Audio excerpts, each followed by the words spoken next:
প্রভুপাদ বলছেন যে ভক্তরা যখনই কোনো বিপদের সম্মুখীন হন তারা ভগবানকে স্মরণ করেন, ভগবানের আশ্রয় গ্রহণ করেন। এই জড়জগতে তো যে কোনো সময়ে যে কোনো বিপদ আসতে পারে।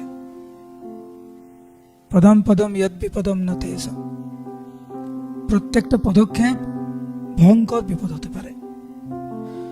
ভক্তরা সর্বক্ষণ ভগবানকে স্মরণ করে। প্রাথমিক স্তরে যখন বিপদ হয় তখন ভগবানকে স্মরণ করে, যখন সুখে থাকে তখন এতটা ভগবানকে স্মরণ করে না। কিন্তু যারা ভালো ভক্ত সর্বাবস্থায় তারা ভগবানকে স্মরণ করেন।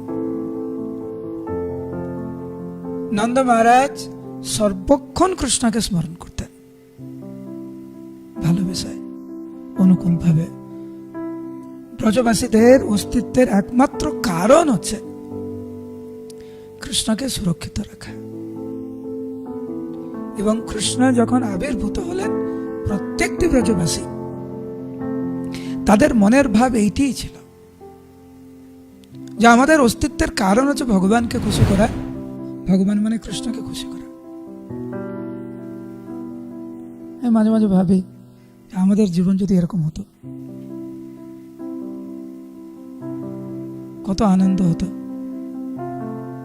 নিঃশ্বাস নেওয়ার একমাত্র উদ্দেশ্য হচ্ছে কোনো না কোনোভাবে যদি কৃষ্ণকে খুশি করা যেতে পারে, বাক্যের দ্বারা, ব্যবহারের দ্বারা, প্রয়াসের দ্বারা, ত্যাগের দ্বারা, সবকিছুর মাধ্যমে দিয়ে কেবল কৃষ্ণকে খুশি করা, আর কিছু না।